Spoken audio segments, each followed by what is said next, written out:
Baik, Assalamualaikum warahmatullahi wabarakatuh. Kita lanjutkan materi keempat yang hari ini masuk ke layer berikutnya, yaitu network layer.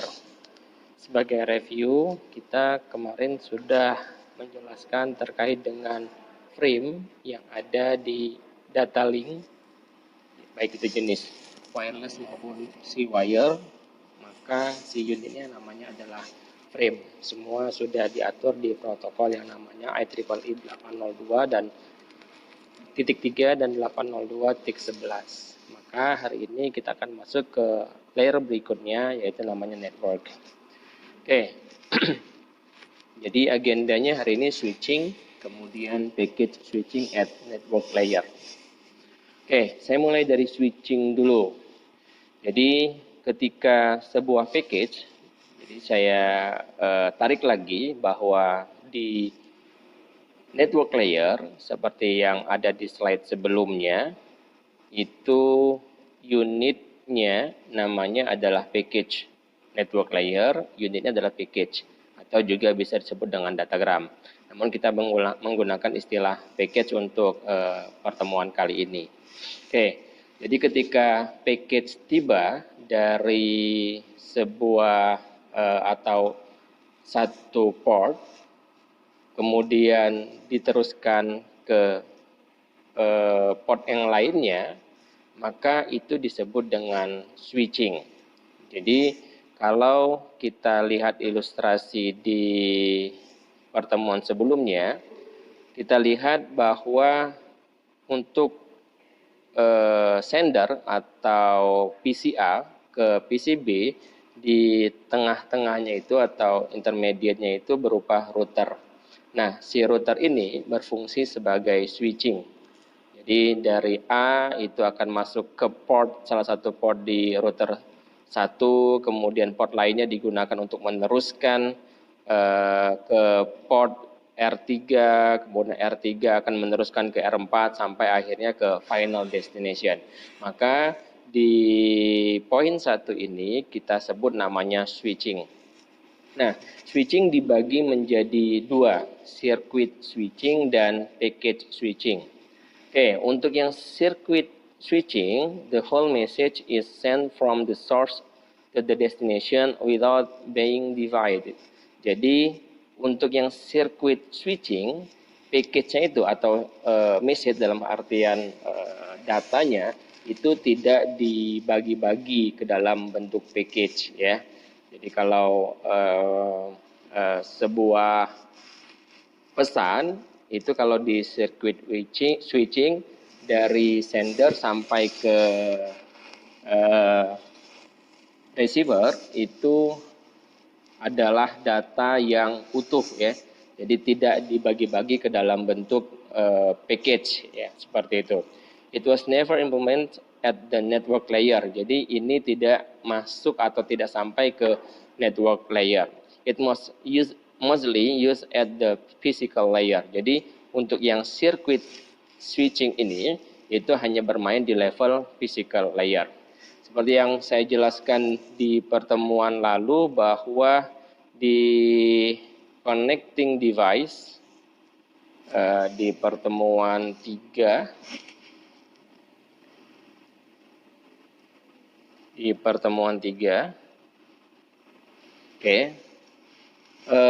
device atau hardware jaringan itu bermain di 3 layer paling bawah, yaitu physical, data link, dan network. Maka untuk ilustrasi sirkuitnya ini, circuit switching, karena tidak bermain di level network, dia bermain di physical layer saja, itu artinya hanya sampai repeater atau hub ya, seperti itu. Dia tidak sampai data link ataupun network. Nah, ilustrasinya adalah telepon pada zaman dulu ya. Jadi ketika kita nelpon seseorang, maka jalurnya jalur khusus.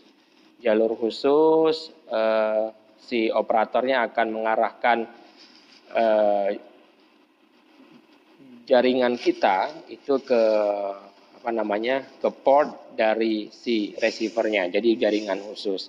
Dia yang dikirim dari sender itu secara utuh akan langsung diterima oleh si receivernya tanpa ada pembagian package. Jadi inti dari circuit switching ini adalah yang pertama dia bermain di level physical, kemudian tidak dibagi menjadi package. Itu yang circuit switching. Kemudian yang kedua, package switching. Nah, kalau package switching ini dikebalikannya. The message is first divided. Jadi dia harus dibagi dulu ke dalam bentuk package yang lebih mudah diatur ya. Jadi kalau tadi sirkuit tidak dibagi, kalau sekarang package itu dibagi ke dalam package sehingga mudah atau sebelum ditransmisikan. The package are assembled at the destination. Jadi si package atau message yang sudah dibagi ke dalam bentuk package kemudian dikirim lewat router, kemudian di switching ke router lainnya, maka nantinya itu akan dirakit lagi atau disatukan kembali di final destination-nya sehingga datanya utuh menjadi lengkap lagi ya. Jadi dia dibagi dulu kemudian pada akhirnya datanya utuh kembali. Nah, pendekatan yang kedua inilah yang digunakan oleh internet ya. Jadi kalau tadi hanya sebatas telepon, nah kalau ini dia atau teknologi atau switching yang digunakan di internet ya. Jadi kita kirim data yang kita kirim itu dibagi oleh si switching itu menjadi paket-paket yang berbeda. Nah, ini ilustrasinya, yang sebelah kiri adalah circuit switching ya. Jadi ada jalur telepon khusus, apa yang dikirim itulah yang akan secara utuh tanpa dibagi menjadi package yang akan diterima oleh si receivernya. Kemudian package switching ini jadi datanya atau message-nya di level application, di level networknya dia diubah menjadi package-package yang lebih kecil sehingga pada saat di switching di perjalanan koneksinya itu akan lebih cepat seperti itu. Oke, berikutnya kita akan fokus ke package switching karena kita bermain di jaringan internet. Nah, di package switching itu terdiri dari dua kategori juga. Yang pertama adalah connection oriented, kemudian nanti yang kedua adalah si connectionless ya. Untuk yang connection oriented kita contohkan satu persatu. Jadi sebelum terjadi komunikasi, a logical connection is first established. Jadi jaringan itu dibangun dulu ya antara si A dan atau between the sender and the receiver before any data is transmit. Jadi sebelum terjadinya transmisi data, maka si sender dan si receiver itu bersepakat dulu jalur mana yang akan diambil untuk mengirim data-data tadi. Oke. Kemudian all packets sent over the connection are guaranteed to arrive at the destination in the correct order. Jadi ada jaminan bahwa ketika kita menggunakan jalur yang sudah ditentukan, maka package-package yang merupakan potongan dari message tadi tiba secara berurutan ya. There are mechanism to detect and recover from lost or out of order package ya. Jadi terdapat mekanisme gimana caranya agar si data package tadi menjadi berurut ketika sampai di receivernya. Example of this protocol are TCP. Jadi protokol yang digunakan untuk connection oriented ini atau protokol yang menggunakan pendekatan connection oriented ini adalah si TCP. Jadi ilustrasi sebelah kanan ada sender kemudian ada receivernya. Kemudian tadi package-nya anggap saja dibagi menjadi 4, package 1, 2, 3, 4. Kemudian di sini ada ada 5 router. Artinya bisa saja package itu dikirim dari R1 ke R2 ke R4 kemudian masuk ke receivernya. Bisa saja R1, R5, R4. Bisa saja R1, R3, R4. Bisa saja R1, R3, R5 ke R2, kemudian baru ke R4, kemudian baru ke receiver. Artinya bisa saja memungkinkan paket itu dikirim ke beberapa atau berbeda jalur ya seperti itu. Namun di connection oriented itu sudah bersepakat dulu bahwa jalur yang akan digunakan adalah router 1, router 3, router 4. Jadi router 2 sama router 5 itu bukan bagian dari koneksi yang dibuat. Jadi kalau ilustrasinya di sebelah kanan itu 1, 2, 3, 4 package-nya, kemudian melalui R1 melalui R3, datanya masih sama, package-nya masih sama, 1, 2, 3, 4, kemudian masuk lagi ke R4, di-switchkan lagi, datanya juga tetap berurut, 1, 2, 3, 4, sampai ke receiver, itu datanya juga tetap masih berurutan. Nah, jadi di connection oriented ini ada jaminan bahwa datanya sesuai dengan urutan. Jadi kalau kita ngerujuk ke sebuah RFC, itu ada RFC namanya 793. RFC dengan nomor 793. Nah, bagaimana si RFC 793 ini atau TCP itu memastikan bahwa datanya berurutan atau ada mekanisme untuk mengatur itu? Di dokumen RFC 793 di bagian bawah itu ada yang namanya handshake ya.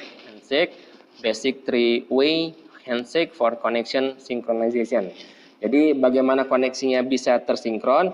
Mekanisme yang digunakan adalah menomori istilahnya, menomori setiap koneksi yang terjadi. Jadi misalkan ada di sini ada nomor sekuen, nomor urut. Jadi ketika jaringannya tertutup, kemudian si A itu mau berkomunikasi dengan B, ingat tadi di awal harus dibangun dulu sebuah jalur atau sebuah koneksi atau sebuah hubungan, baru bisa data tersebut dikirim ya. Jadi bangun dulu koneksinya, baru data tersebut bisa dikirim secara berurutan. Ya, jadi penandanya adalah begitu TCP komputer A ini mau mengirim ke atau berkomunikasi dengan B, maka yang dilakukan di awal adalah memberitahu bahwa si komputer A mau berkomunikasi dengan si komputer B, ya.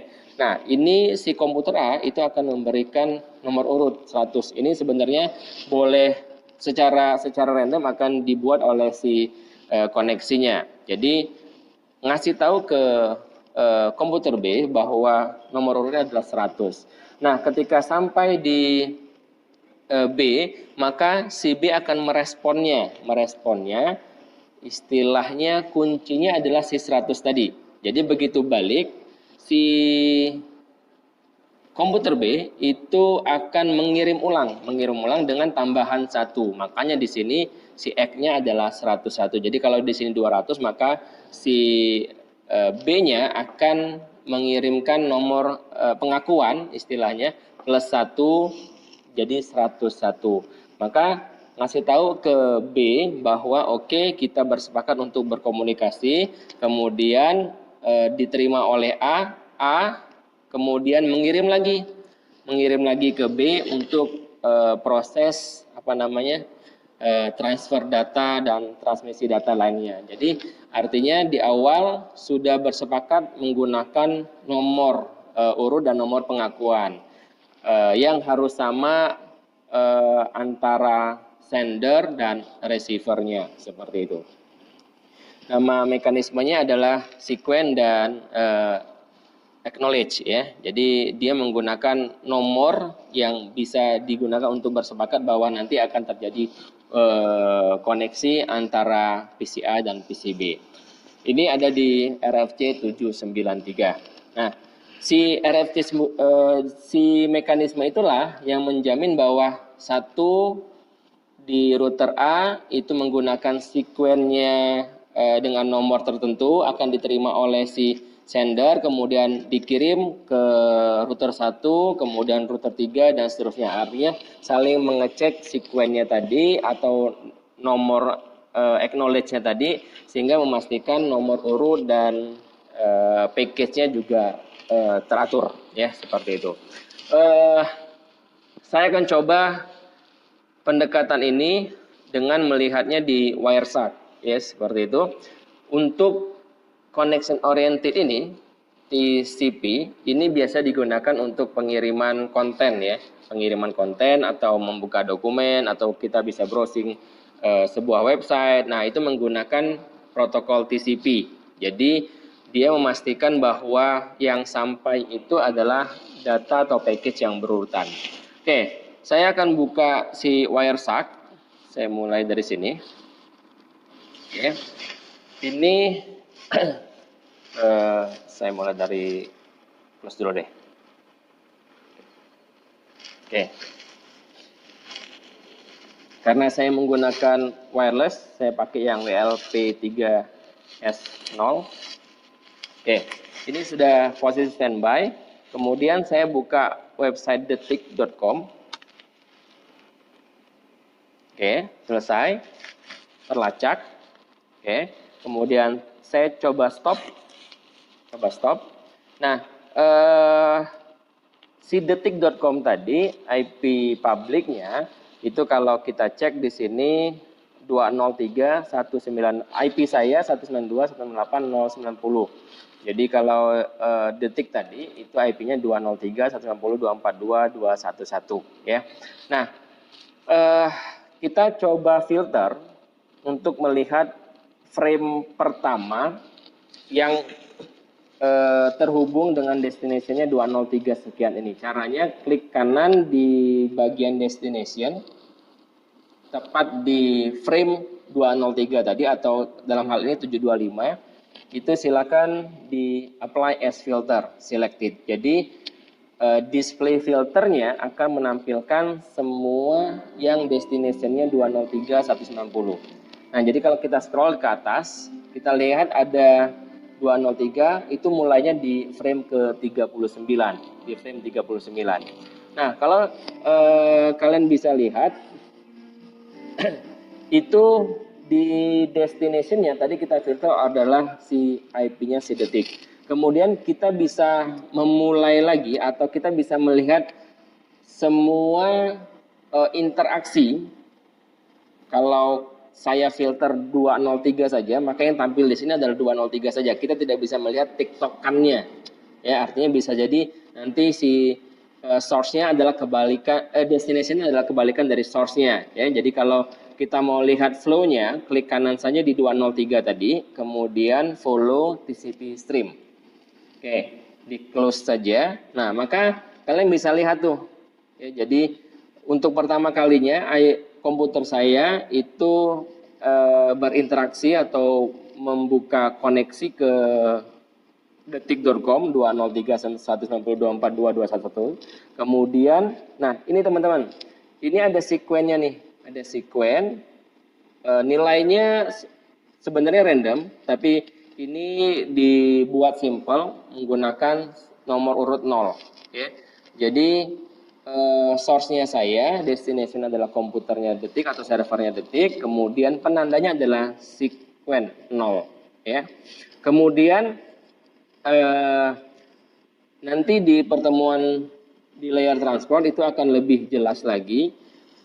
Tapi ini sedikit saja, namanya three-way handshake ya. Jadi pada saat kita mau berkomunikasi dengan komputer lain, itu harus istilahnya harus sepakat dulu. Nah, kesepakatan itu tiga arah istilahnya, 3 arah.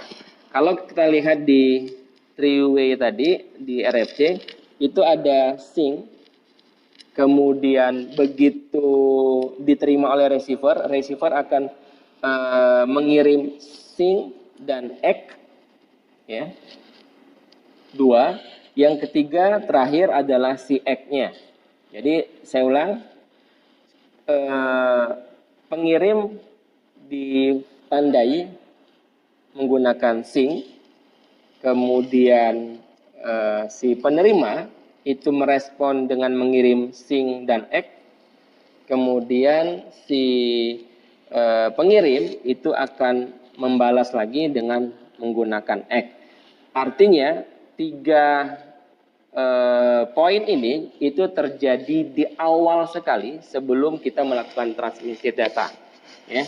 Jadi apapun itu koneksi kalian ke server web misalkan, itu pasti dapat dipastikan 3 paling atas frame-nya itu adalah 3 ini, sing, kemudian direspon dengan sing ek, kemudian dibalas lagi dengan ek. Nah, baru ke 5, 6, dan 7-nya atau seterusnya itu ek semua tuh. Artinya sudah terjadi transaksi data. 2, 3, 4 atau 3 frame teratas ini adalah persetujuannya menggunakan koneksi bersama. Nah, jadi kalau kita lihat di Wireshark-nya sama tuh. Jadi di 39 IP saya menuju IP-nya servernya detik, ditandai dengan sing dan ada sequence-nya. Ini penanda nomor urut tadi. Kemudian servernya detik itu merespon, ngirim ke komputer saya, ditandai dengan sing ek, dengan nomor ek, nomor pengakuannya adalah +1 ya, +1 dari sequence-nya tadi. Kemudian komputer saya itu meresponnya lagi dengan mengirim ek lagi. Nah, ke bawahnya ini sudah ek semua. Artinya 3 teratas ini sudah terdapat persetujuan kita berkomunikasi bersama ya, atau berdua istilahnya. Kemudian di bawahnya sudah terjadi transaksi datanya. Nah, inilah yang disebut dengan connection oriented. Artinya si pengiriman data itu dilakukan dengan kesepakatan sehingga pada saat terjadi transfer data maka datanya dapat berurut sesuai dengan mekanisme sequence, ek, dan flag-nya tadi. Flag yang disebut dengan flag tadi adalah sing, yang ini ya, yang disebut dengan flag itu adalah ini, synchronize, kemudian synchronize ek, dan ek. Jadi 3 teratas itu yang disebut dengan flag-nya. Oke, itu yang connection oriented. Tadi sudah saya matikan belum?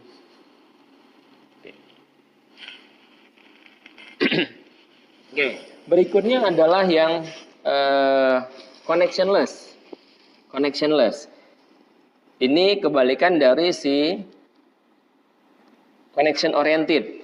Each package is sent independently without a predefined relationship between them. Jadi kalau si connection oriented itu sudah dibangun dulu jalurnya, sudah dibangun dulu hubungan. Tetapi kalau yang connectionless ini tidak terjadi pembangunan hubungan, ya. Jadi dia bersifat independently. Package may take different route. Jadi package mungkin menggunakan jalur yang berbeda untuk pengirimannya, ya. Kemudian tidak terdapat mekanisme yang menggaransikan bahwa datanya dapat berurutan seperti itu. Sampelnya itu adalah UDP, ya. Kalau tadi sampel protokolnya adalah TCP, kalau yang ini sampel protokolnya adalah UDP. Nah, kita lihat mekanismenya atau lihat ilustrasinya di sebelah kanan. Jadi kalau connectionless, data dikirim berurutan 1, 2, 3, 4, kemudian pada saat tiba di R1, maka karena dia tidak dibangun koneksi dulu, maka bisa memungkinkan package pertama tadi tidak melalui R2, tidak melalui R3, tapi dia ambil R4. Kemudian package keduanya menggunakan jalur yang berbeda, yaitu R3. Package ketiga dan keempatnya menggunakan jalur R3. Seperti itu ya. Kemudian pada saat R3 ke R4-nya itu package ketiganya menggunakan jalur R4, package keempatnya menggunakan jalur R5. Kemudian yang dua tadi R2, kemudian R5. Sehingga pada saat sampai ke receiver itu nomor 2 dulu, kemudian nomor 4, kemudian nomor 3, kemudian nomor 1.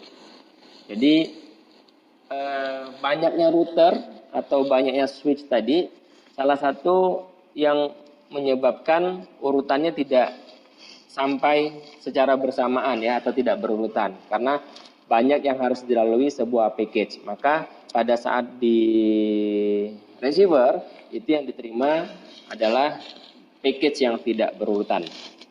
Oke,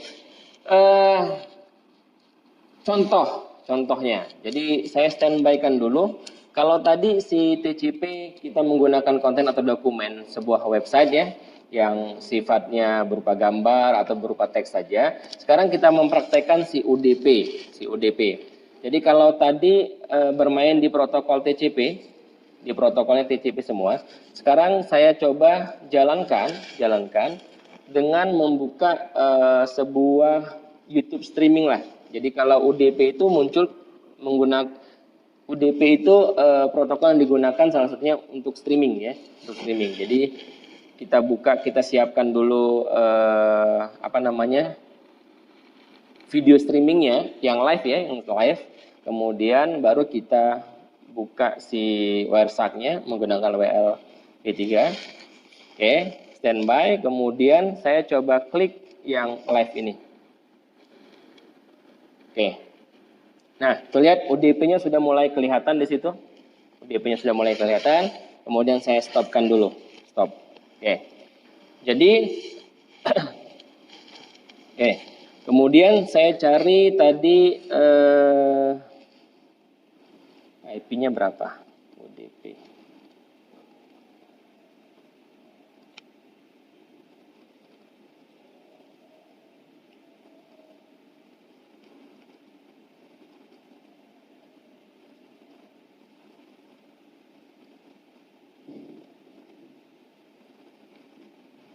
Oke, saya coba buka yang ini. 74 tidak IP-nya. Oke. Saya pilih yang 74, saya coba klik kanan. Kemudian apply as filter. Jadi saya mau lihat di paling awalnya. Ya, ini paling awal. Di frame ke 224 TCP atau UDP. Kemudian saya klik kanan, follow UDP stream untuk melihat TikTok-nya lah istilahnya. Oke, nah jadi di sini sudah kelihatan teman-teman, si komputer saya mengakses komputernya si streaming tadi 74.125.12.72 dengan protokol UDP. Nah, satu, kita bisa lihat secara urutan. Jadi dia kirim tanpa harus tiktokan. Jadi kalau tadi kan lebih tertata ketika si sender ngirim, kemudian si receiver nerima untuk memastikan sequence sama acknowledge-nya tadi. Nah, kalau yang ini, kalau yang UDP, ini tidak ada penanda apapun. Artinya pada saat package dikirim itu melalui jalur manapun dan diterima dengan urutan apapun. Ya, jadi kalau kita lihat tidak ada mekanisme pengurutan di sini.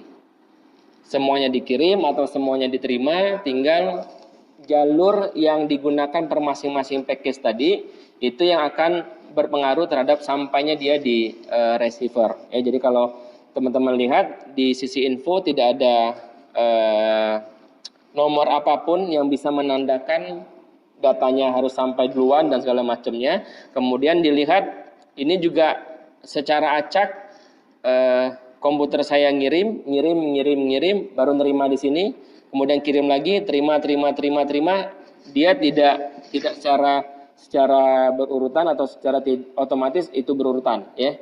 Jadi teman-teman bisa lihat, satu dari sisi info, kedua dari sisi tiktokannya antara source sama destination. Jadi kalau si si TCP tadi atau connection oriented tadi dia lebih tertata kirim sama terimanya, tapi kalau yang di UDP itu lebih tidak berurutan karena datanya dikirim tanpa jalur tertentu. Jadi datanya atau package-nya itu menggunakan jalur yang berbeda-beda, ya, seperti itu. Nah, itulah perbedaan antara si connection oriented dan connectionless. Jadi teman-teman bisa mempraktekannya. Kalau TCP tadi silakan atau gunakan detik.com atau website lain. Kemudian trace menggunakan Wireshark. Kemudian yang connectionless teman-teman bisa menggunakan streaming, entah itu YouTube, entah itu Netflix, ya, karena dia menggunakan protokolnya si UDP. Oke, segitu dulu teman-teman, kita sambung di pertemuan berikutnya. Terima kasih. Assalamualaikum warahmatullahi wabarakatuh.